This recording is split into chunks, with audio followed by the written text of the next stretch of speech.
우리 기쁨의 열매 제목으로 말씀을 함께 나누도록 하겠습니다. 하나님의 능력을 통한 변화, 그 변화 가운데 현저히 우리 가운데 드러나야 하는 것이 있다면 성령이 맺게 하시는 열매들이 우리 가운데 나타나야 하죠. 그래서 첫 번째 열매 지난주에는 뭐였습니까? 사랑의 열매였고, 두 번째로 오늘은 기쁨의 열매를 우리가 함께 나누도록 하겠습니다. 어려서 학교 가면 그 초등학교 때, 중학교 때, 고등학교 때 한 주가 시작할 때 그 보통 월요일 아침에는 무엇으로 시작했냐면 교장 선생님의 훈시로 시작했던 기억이 나요. 정말 지루했었던 기억이 나요. 그때마다 고개를 푹 숙이고 막 들었던 기억도 나고요. 그리고 우리 교장 선생님이 다 그랬던 건 아니지만 대부분 제 기억에 교장 선생님들이 잘하는 거 있어요. 끝으로 이러면서 끝이 안 나는 거. 그리고 15분 더 하고 막 이런 분도 있었어요. 오늘 우리가 읽었던 말씀을 보면 1절 보세요. 끝으로 이런 말이 나오죠. 바울이 빌립보서를 쓰는데 편지 지금 한 중간이거든요. 딱 중간이에요. 끝으로 그래놓고 끝도 안 내고 있습니다. 꼭 옛날 교장 선생님 같죠? 근데 사실은 바울이 여기 끝으로라고 했던 이 말이 이제 뭐 영어로는 finally 이렇게 돼 있는데 이 헬라어로 보면 로이폰이라는 단어인데 남아있는 중요한 것이 있다, 그런 얘기예요. 조금 어떻게 번역하면 좋냐면 더욱이 중요한 것은 이런 뜻이에요. 그러니까 나 이제 끝낼게 이런 뜻이 아니라 지금까지도 중요한 얘기를 했지만 더 중요한 거 있어, 잘 들어, 귀를 기울여라, 그런 의미에서 끝으로 이렇게 얘기하는 거예요. 아시겠죠? 그러니까 성경 읽을 때 바울을 오해하지 마시기 바랍니다. 그러면서 바울이 뭐라고 그러냐면 끝으로 나의 형제들아 주 안에서 기뻐하라. 주 안에서 기뻐하라. 자, 여러분 지금 바울이 이 빌립보서를 어디서 쓰고 있다는 거 여러분 잘 아실 거예요. 옥중서신이라고 그래서 이제 쉽게 말해서 그냥 감옥에서 쓰고 있는 거죠. 자, 그런데 이 기쁨이라는 단어가 감옥에서 찾을 수 있는 단어는 아니잖아요, 사실. 뭐 예를 들어서 여러분들이 어떤 병상에서 힘들어할 때 이 자리가 기쁨의 자리예요, 이렇게 말하기가 쉽지는 않죠. 감옥도 마찬가지죠. 감옥은 사실 이렇게 묶인 거고 어떻게 보면 거기서 그냥 끝날 수도 있는 아주 절망적인 자리일 수도 있는 거예요. 자, 그런데 바울은 성령의 감동 가운데서 뭐라고 하고 있어요? 기뻐하라, 기뻐하라, 이렇게 말씀하고 있습니다. 자, 여러분 때로는 우리 인생도 감옥 같을 때가 있잖아요. 답답하고 묶여있고 뭔가 돌파구가 없는 것 같고 해결이 안 되는 것 같고, 그런데 어떻게 기뻐할 수 있을까? 바울은 도대체 어떻게 그런 감옥이라는 환경에서도 기뻐할 수 있었을까? 첫 번째로 뭔가 하면 비밀이 있어요. 바울에게는 주 안에 거할 때 기쁨이 있구나 라는 것을 알 수 있어요. 끝으로 나의 형제들아 주 안에서 기뻐하라 그랬죠. 조건이 있죠. 그냥 기뻐하는 게 아니라 주 안에서 기뻐하라 이렇게 말씀하고 있습니다. 주 안에 계십니까? 주 안에 있다는 게 뭐예요? 주님과의 교제 가운데 있느냐, 주님과의 친밀한 관계 속에 있느냐, 그런 걸 물어보는 거죠. 그러니까 주님 안에 있을 때, 우리가 주님과의 교제가 있을 때 우리는 상황과 형편과 상관없이 기뻐할 수 있다, 그런 말씀인 줄로 믿습니다. 아멘이 안 나오네요? 안 기뻐요? 기쁨이라는 것은 우리가 억지로 만들어내는 그 무엇이 아니라 하나님과의 어떤 바른 교제 속의 관계 속에 있을 때 생기는 바이 프로덕트, 부산물로, 결과물로 나오는 것이다, 그런 얘기예요. 여러분 우리가 이제 기쁨과 좀 행복이라는 단어를 약간 구별할 필요가 있어요. 기쁨은 영어로 뭐예요? joy. 행복은요? happiness. 행복하지 않아도 기뻐할 수 있어요. 행복이라는 단어가 happiness가 원래 그 어원이 happenings 뭐예요? 뭐 일어나는 일들, 이런 거에 연관이 있어요.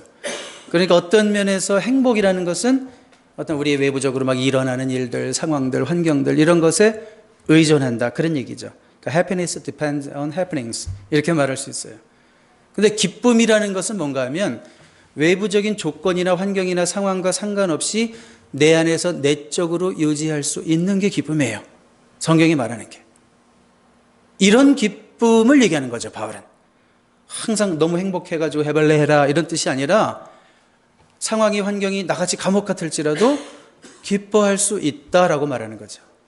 그래서 NLT 번역은 의미를 잘 살렸어요. Whatever happens, whatever happens, brothers and sisters, rejoice in the Lord. 어떤 일이 일어나도 기뻐하라. 가능하니까 얘기하는 거죠. 나를 봐라. 나는 어떤 상황이든지 지금 풍부함에 처하든지 비천에 처하든지 이렇게 만족하고 기뻐하고 감사를 누리고 있지 않느냐? 너희들도 그럴 수 있다. 이렇게 말씀하는 거예요. 자, 바울의 정황은 진짜 쉽지 않다고 그랬어요. 감옥이고, 그리고 바울의 이제 빌립보서를 쭉 읽어보면 나갈 것도 같고 못 나갈 것도 같다. 이런 표현이 있어요. 나가면 너희들에게 유익이고 못 나가면 주님과 함께 거하니까 나에게는 더 좋은 거고 막 이런 식으로 표현을 쓰고 있어요. 그러니까 못 나갈 수 있다는 것은 뭐냐면 그 당시의 상황으로는 목배임을 당하는 거죠. 그러니까 복음을 전하다 붙잡혀서 하여튼 정치범으로 막 몰리고 교회법으로 몰리고 막 이렇게 잡혔잖아요. 그래서 못 나가면 죽는 거예요. 그런 상황에서도 바울은 뭐라고 얘기하고 있어요? 기뻐하라. 그런데 조건이 뭐라고요? 주 안에서 기뻐하라. 이렇게 말씀하고 있는 겁니다. 주님이 기뻐할 수 있게 하시면 기뻐할 수 있습니다. 아직도 조금 미심쩍어 하시는 분들이 더 많은데 주님이 기뻐하게 하시면 기뻐할 수 있어요. 여러분, 그래서 기쁨은 성령의 열매잖아요. 성령이 열매 맺게 하시면 기뻐할 수 있어요. 우리 한번 다시 갈라디아서 5장 22절, 23절 읽어봅니다. 시작. 오직 성령의 열매는 사랑과 희락과 화평과 오래 참음과 자비와 양선과 충성과 온유와 절제니 이 같은 것을 금지할 법이 없느니라. 성령의 열매 가운데 두 번째 뭐예요? 희락, 기쁨, joy. 성령이 우리 안에 역사하셔서 워킹하셔서 기뻐하게 하시면 기뻐할 수 있다는 거예요. 우리의 상황과 상관없이 whatever happens, rejoice in the Lord. 그래서 그렇게 말씀하고 있는 겁니다. 자, 이것은 어떤 조건적 기쁨이 아니로구나. 그러니까 뭘 가져야 되지 얻는 기쁨? 소유론적 기쁨이 아니로구나. 이 기쁨은 절대적인 기쁨이고 또 존재론적 기쁨이구나. 이 기쁨이 저와 여러분에게 있기를 주님의 이름으로 축복합니다. 이런 기적이 일어날 수 있기를 주님의 이름으로 축복합니다. 들려오는 소식이 막 어둡고 힘들고 조국을 생각하면 너무 암담하고 또 여러 가지 여러분 개인적으로도 어려운 환경들이 막 보이지만 내가 주 안에 있는가를 점검하시고 그러므로 주님이 주시는 기쁨을 잃지 않게 되시기를 주님의 이름으로 축복합니다. 자, 두 번째로 이런 기쁨이 어떻게 가능할까? 어떻게 유지할까도 중요하죠. 두 번째로 기쁨을 앗아가는 적을 경계해야 돼요. 우리 2절 볼게요. 2절. 3장 빌립보서 3장 2절에 보니까 개들을 삼가고 행악하는 자들을 삼가고 몸을 상해하는 일을 삼가라. 똑같은 사람이 지금 세 가지 표현으로 나와 있는 거예요. 자, 이것은 뭐냐면 당시 교회를 공격하던 신앙인들을 무너뜨리던 율법주의자들을 묘사하고 있는 단어들이에요. 개들을 삼가래요. 개들을. 특히 율법주의자들이 몸을 상해한다, 이런 표현도 쓰고 있지만 그런 자해, 이런 거를 떠나서 사실은 구원을 받기 위해서는 뭘 해야 된다. 몸에 칼을 대야 된다. 의학적인 의미가 아니라 뭐예요, 그게? 할례를 안 받으면 구원을 못 받아. 이런 얘기를 했죠. 그래서 바울이 어떤 표현을 쓰냐면 그들을 향해서 저 사람들 좀 조심하세요. 이렇게 좀 점잖게 얘기 안 하고 저 개들을 삼가라고. 바울은 종종 독설가입니다. 진리 앞에서 독설이 나오죠. 당시 팔레스틴 지역에 막 혐오스러운 들개 떼들을 연상하면서 저 개처럼 사는 저들을 삼가라고, 조심하라고. 저런 자들에게 물들으면 니네 다 신앙 잃어버리고 기쁨도 잃어버린다. 이런 얘기를 하는 거죠. 사람을 개와 비교하는 것은 진짜 나쁜 거예요. 그 당시에. 우리 가끔 저는 이 표현을 보면 항상 그 공원이 생각나요. 공원에서 개 데리고 나와서 개랑 경주하는 사람이 자꾸 생각나요. 이겨보겠다고 개를. 이기겠어요? 근데 가끔 이기더라고요. 어떤 사람. 그러면 그런 사람 우리는 개보다 더한 사람이라고 그러죠. 네. 그리고 어차피 지게 되면 개만 또 못한 사람 되고, 근데 어떨 때는 막 이렇게 줄 잡고 같이 가요, 둘이. 비겼다 그러면 개 같은 사람이 되더라고요. 이렇게까지 진짜 개 같은 사람이 있어요. 신앙적으로 우리의 신앙을 갉아먹고 젖먹고 나쁜 영향 주고, 그래서 개들을 삼가라 이렇게 말씀하고 있어요. 할례 같은 거를 주장한다는 게 무슨 의미가 있을까? 하나님의 은혜를 모르면, 참 신앙의 자유를 모르면, 진리에 대한 깨달음이 없으면 이런 외식, 형식 이런 거에 자꾸 집중하게 되는 거예요. 모두 해야 돼, 뭐 하지 마, 절기 지켜, 안 지키면 죽을 줄 알아, 뭐 막 할례해, 뭐 해, 어떻게 저렇게, 그렇게 해가지고 자꾸 이렇게 올가미를 만드는 거예요. 본인들도 피곤해 사실은. 그런데 본질이 없으니까 뭔가 긴 척 해야 되니까, 가짜가 아닌 척 해야 되고 진짜인 척 해야 되고 신앙인인 척 해야 되니까 자꾸 이렇게 외식, 형식주의로 흘러가는 거예요. 그런 신앙생활에는 기쁨이 없다는 거예요. 신앙생활이 율법이 되고 얽매임이 되고 올무가 되는 거죠. 그래서 예수님은요, 이런 자들, 이 율법주의자들이 특히 하는 외식을 진짜 싫어하셨어요. 외식. 성경을 제가 이렇게 일부러 찾아보니까 복음서에 예수님이 외식하지 마라, 이 외식하는 자들아, 히포크릿 막 이러면서 그냥 프리텐딩만 하고 겉으로만 척하는 사람들 22번이나 얘기하셨어요. 22번이나 외식하는 자들 아주 경계하라고, 주의하라고. 거기에는 타협도 없어요. 예수님이 쟤네들도 좀 감싸주고 쟤네들도 구원받아야 되지 않겠니? 이렇게 말을 한 번도 안 하셨어요. 예수님이 외식하는 자들 향해서는 저 자들은 이미 사탄의 자식들이고 아예 그냥 경계하라는 거예요. 그렇게만 얘기하세요. 그러니까 우리 예수님이 외식을 얼마나 싫어하시는지, 먹는 외식 말고 이 외식을 얼마나, 우리 예수님 먹는 외식은 진짜 좋아하시죠? 그런데 이렇게 외식적인 사람을 예수님이 얼마나 싫어하시는지 우리가 성경을 통해서 볼 수 있습니다. 이 외식이라는 게 이렇게 원어상으로 이렇게 보니까 가면을 쓰고 연기하는 것, 뭐 이런 거예요. 그러니까 자기 모습을 드러내지 않고 맨날 아닌 척하고 긴 척하고 이렇게 살려면 굉장히 힘들거든요. 피곤해요. 하여튼 여자분들 그냥 그런 분 있잖아요. 그냥 집이랑 교회랑 얼굴이 너무 다르신 분들. 그러면 집에 제가 갑자기 불쑥 찾아간다 그러면 안 돼요. 1시간만 기다리세요. 되게 피곤하죠. 근데 이제 우리 교인들은 주로 근데 원래 민낯이 이런데 뭐 알아서 하세요. 대부분 이런 분들이긴 하지만, 그러니까 외식을 한다는 건 너무 피곤한 거예요. 하나님 앞에 진실하지 못한 신앙이 힘들다는 거예요. 이런 외식과 형식주의라는 신앙이 있으면 우린 참 피곤해요. 누가 보니까 해야 되고, 내가 이런 자리에 있으니까 이거 해야 되고, 내가 이거 맡았으니까 이거 해야 되고, 자발성이 하나도 없어요. 순수함이 하나도 없어요.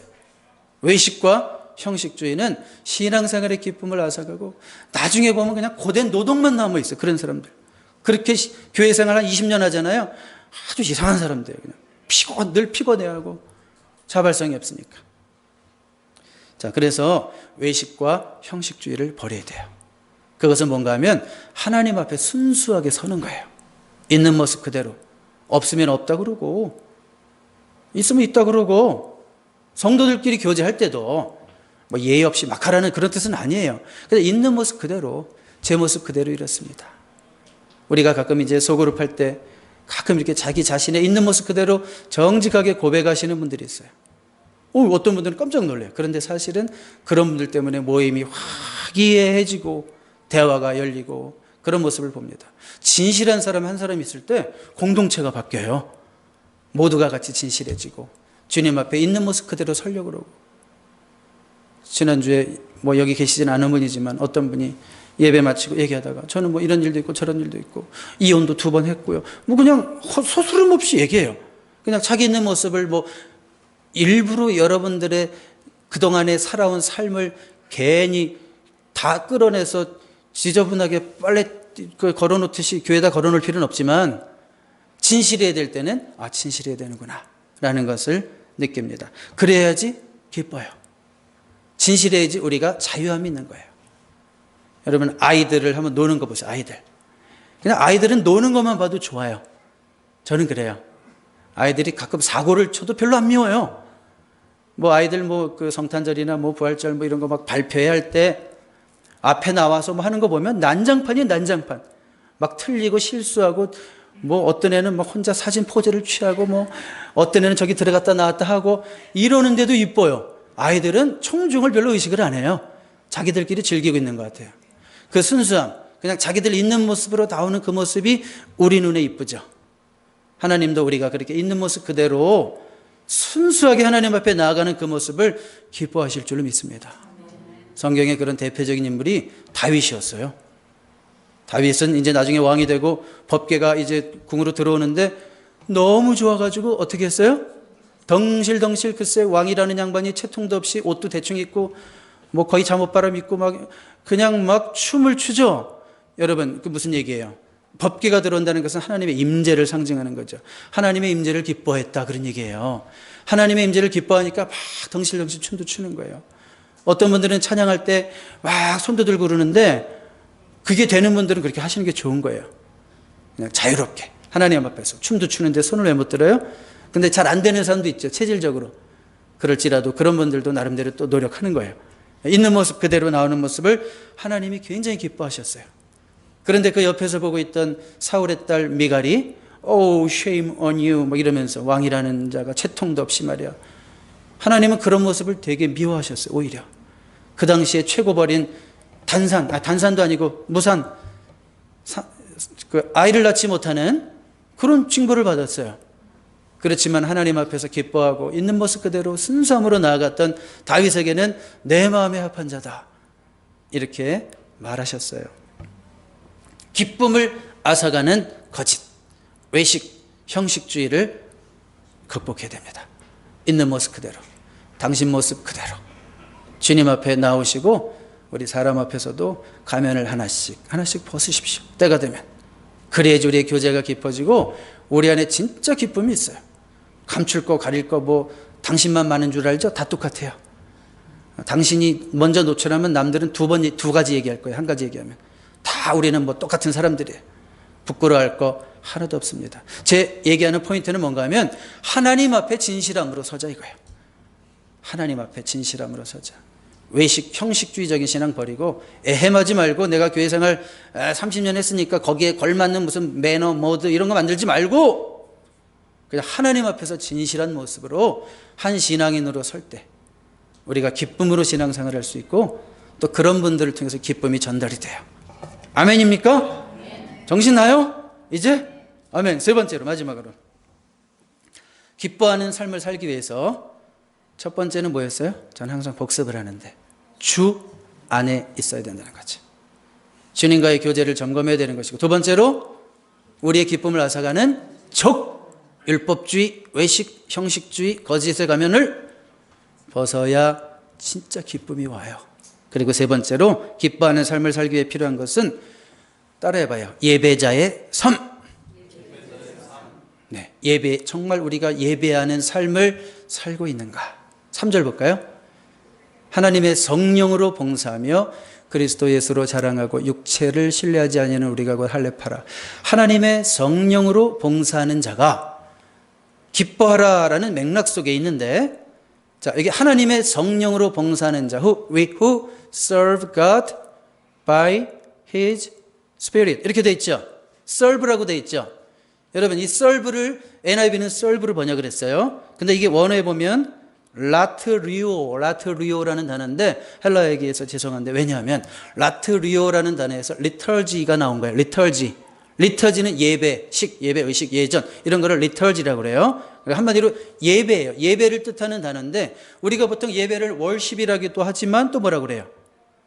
서비스, Sunday worship, 서비스라고도 하죠. 그러니까 하나님의 성령으로 봉사하며라고 하는 말은 성령으로 예배하며 이런 뜻이에요. 뭐라고요? 성령으로 예배하며. 그러니까 참 성도는 성령 안에서 예배하는 자인 줄로 믿습니다. 예배를 봉사로 번역할 수도 있어요. 한 가지 말씀드릴까요? 최고의 봉사는 예배다. 다 같이 시작. 최고의 봉사는 예배다. 저는 진짜 원하는 거예요. 제 마음속에 여러분들 향해서. 여러분들이 다른 봉사에서는 막 실수도 하고 못하고 전 이런 게 하나도 마음에 걸리지가 않아요. 진짜로. 잘 못하고 이러면 배워서 하면 되고 시간 지나면 다 잘하는 거 그건 누구나. 그런데 여러분들이 진짜 예배에 실패하는 모습을 보면 너무너무 힘들어요, 제가. 여러분, 다시 기억하세요. 최고의 봉사는 뭐다? 예배다. 여러분들이 예배만 잘 드리시면 돼요. 그게 최고의 봉사예요. 그러니까 성령 안에서 예배하는 자의 삶에는 기쁨이 있다. 그런 말씀을 드리는 거예요. 이렇게 예배하는 자들은 이 세상이 못 건드려요. 어떤 한경도 사람도 그 예배하는 자의 삶 속에 있는 기쁨을 못 뺏어가요. 목소리 커지기 시작했다. 뭔가 중요한 거 있나 보다. 그렇죠? 예배는 우리에게 자유를 주잖아요. 아멘입니까? 예, 주의 영이 계신 곳에 자유함이 있느니라 그랬어요. 하나님의 영이 함께하는 예배를 드리는 자리에 자유함이 있어요. 무슨 뜻인지 아세요? 체험하세요?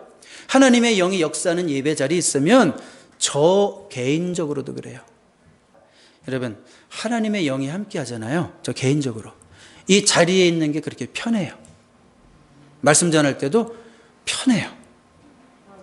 제가 그렇게 성격적으로 이런 무대 체질이고 이런 사람인지 아세요? 아니에요. 제가 어렸을 때는요, 이 무대만 쓰면 노래를 끝까지 한 번도 해본 적이 없었던 사람이에요. 떨려가지고 못하는 거예요. 그렇지만 하나님의 영이 함께 하시면 저에게 자유함이 생기고 말씀을 전할 때도 자유롭고 여러분 눈을 바라보면서 아이 컨택을 하면서 굉장히 담대한 사람처럼 비춰지죠. 자유함이 있다는 거죠. 그러니까 하나님의 영이 함께 하시면.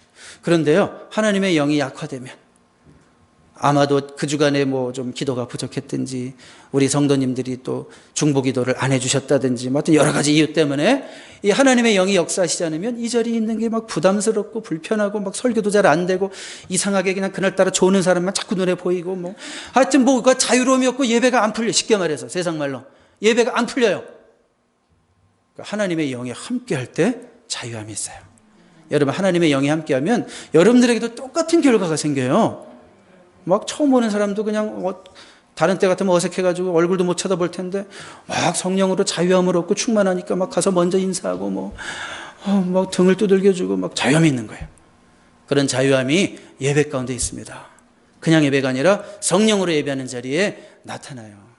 그런 자유함의 축복이 여러분에 있기를 바랍니다. 자유할 때 기뻐할 수 있어요. 그리고 예배는 우리에게 자유함을 주는 것뿐만이 아니라 바른 관점을 줘요. 퍼스펙티브, 바른 관점을 줍니다. 관점이라는 게 참 중요해요. 무슨 얘기를 하냐면 예배를 드리다 보면 우리의 관점이 바뀌기도 한다는 거예요. 어떤 상황을, 사건을 바라보는 눈이 관점이죠. 왜 이렇게 또 이런 일이 터졌을까? 직장에서. 그거를 이렇게 바라보면서 너무 괴로워요. 그런데 관점이 바뀌니까 하나님의 뜻이 있구나. 이런 식으로. 관점이 바뀌면 우리에게 다시 기쁨이 회복되는 거예요. 그러니까 어떤 분 보면 예배 드리다 보면 알 수 있어요. 주일날 오면요, 아주 인상들이 5만 가지예요. 아주 우거지상부터 강아지상까지 하여튼 여러 가지로 해피상까지 5만 가지인데 근데 예배 가운데 얼굴이 바뀌는 걸 봐요. 표정이 바뀌는 걸 봐요. 주름이 펴지는 걸 봐요. 그냥 걱정, 근심, 고뇌 탁 쌓였다가 그냥 집중도 예배도 못하고 이런 분이 갑자기 집중을 하고 왜요? 관점이 바뀌는 거죠. 제가 이런 얘기를 한번 들었어요. 집을 멀리 떠나 대학에 간 한 여학생이 부모에게 편지를 쓴 아주 유명한 얘기입니다. 이거. 저도 그 심정을 좀 알 것 같아요. 이제는 아주 멀리 떠나진 않았지만 제 딸이 이제 멀리 떠나서 대학을 다니다 보니까 근데 이제 부모에게 편지를 썼는데 엄마, 아빠, 제가 이거 말할까 말까 좀 고민을 많이 했는데 그동안 좀 많은 일들이 있었어요. 엄마, 아빠. 사실은 얼마 전에 기숙사에 불이 났어요. 겨우 빠져나오긴 했는데 그 불에 대는 바람에 제 시력이 좀 이상이 생겨서 지금 병원에서 치료도 받고 그랬어요. 의사 선생님 말씀이 좋아질 거라고는 하는데 좋아지겠죠? 근데 지금 저는 이렇게 병원에서 이제 있었는데 친구 중에 빌이라는 친구가요. 너 이제 기숙사 불도 나고 갈 데도 없으니까 그냥 우리 집에 와 있을래? 그렇게 얘기하길래 이 여자애가 그 남자 빌이라는 애가 그렇게 제안을 해가지고 엄마 제가 갈 데도 없고 그래서 그냥 어쩔 수 없이 빌이 사는 아파트로 들어갔어요. 그런데 엄마 죄송한 얘기가 있는데 사실 저는 빌이랑 결혼하기로 했어요. 엄마 아빠도 맨날 저만 보면 얼른 손잡고 싶다 이랬잖아요. 근데 엄마 정말 이 말은 안 하려고 그랬는데 저 다음 달에 아이가 태어나요. 부모가 여기까지 막 편지를 읽는데 막 가슴이 뛰고 막 너무 놀래고 혈압이 오르고 막 당황스럽고 힘들었어요. PS 추신이 있었어요. 그래도 엄마 아빠 지금까지 한 얘기는 사실 다 뻥이고요. 불도 안 났고요. 나 병원에 가본 적도 없고 눈 잘 보이고요. 나 애기요? 아유 말도 안 되는 소리고요. 빌이라는 남자친구 있지도 않아요. 근데 하도 한 가지는 제가 또 덧붙여서 얘기할 게 있는데 엄마 이번 시험 성적이 좀 안 좋아요. 영어가 D고요. 이건 사실이에요. 영어가 D고요. 생물학이 F예요. 엄마 아빠가 내 성적 소식 들으면 너무 절망하고 실망할까 봐 제가 좀 머리를 쓰느라고 편지를 이렇게 써요. 이랬대요. 엄마 아빠 입장에서는 우와 우리 애가 어쨌든 임신 안 했고 20살짜리가 어쨌든 뭐 눈 실명 안 했고 그것만 생각해도 너무 감사한 거예요. 괜찮아 뭐 D 뭐 어때고 F 뭐 어때 하면 되지. 앞으로 관점이 바뀐 거죠. 관점이 처음부터 엄마 나 D고 F고 이랬으면 엄마 아빠가 확 실망하고 그럴 수 있어요. 근데 관점이 바뀌니까 괜찮은 거예요. 자, 이게 중요한 거예요. 예배는 우리의 관점을 바뀌게 하는 거예요. 어려운 문제를 가지고 힘든 문제들을 짊어지고 예배 자리로 오는 자들이 있어요. 분명히 있어요. 그 얼굴에 기쁨이 없습니다. 근데 그가 예배 중에 말씀을 들으면서 깨닫는 거예요. 그렇지. 문제가 있지만 문제보다 크신 하나님이 계시잖아. 어느 깨달음이 오는 거예요. 관점, 새로운 관점이 열리는 거죠. 합력해서 선을 이루실 거야. 이런 믿음이 막 생기는 거예요. 그렇죠? 여러분, 우리가 관점을 바꿀 수 있는 자리가 이 자리라고요. 여러분, 지금 이 순간이 예배 시작하기 전의 순간이랑 여러분 틀려야 돼요. 그래서 우리 마음에 약간의 뭔가 불덩어리가 있어야 되겠죠. 또 우리 눈이 바뀌어야 되겠죠. 기쁨을 다른 데서 찾지 마십시오. 예배하는 자리로 나오십시오. 그리고 여러분 예배를 위해서 기도해 주세요. 저는 제일 고마운 사람 중에 또 한 분들이 누군가 하면 예배 전에 미리 나와서 기도해 주시는 분들. 본인을 위해서만 기도하겠어요? 분명히 목사를 위해서도 기도하겠지. 그리고 예배를 위해서 기도하겠죠. 하나님, 오늘의 예배가 정말 성령의 능력 가운데 하나님께 온전히 올려지는 예배, 우리가 살아나는 예배가 되게 해 주시옵소서라고 기도하겠죠. 분명히. 저는 그런 예배를 위해서 기도하는 자들이 이 자리에 점점 더 늘어갈 수 있게 되기를 간절히 소망합니다. 말씀을 정리해 볼까요? 어떻게 우리가 기쁨의 열매를 맺고 살 수 있을까? 첫 번째로 뭐였어요? 주 안에 있는가 점검하십시오. 주님께 순종하며 주님 말씀에 순종하려는 그런 삶의 결단이 날마다 있습니까? 김영기 집사님 기도 언급 다시 하셨듯이 날마다 성령의 스위치를 ON 하면서 정말 주님 안에 늘 거하기를 애쓰는 우리의 모습이 있습니까? 두 번째로 기쁨을 앗아가는 적, 율법주의, 외식, 거짓, 위선, 가면 벗어버리고 하나님 앞에 진실하게 순수한 모습으로 서기를 다시 한번 결단하시기 바랍니다. 마지막으로 뭐예요? 예배의 자리를 소중히 여기십시오. 예배 가운데 자유함이 있고 예배 가운데 새로운 관점이 있고 예배를 통해서 우리의 기쁨은 다시 회복될 수 있습니다.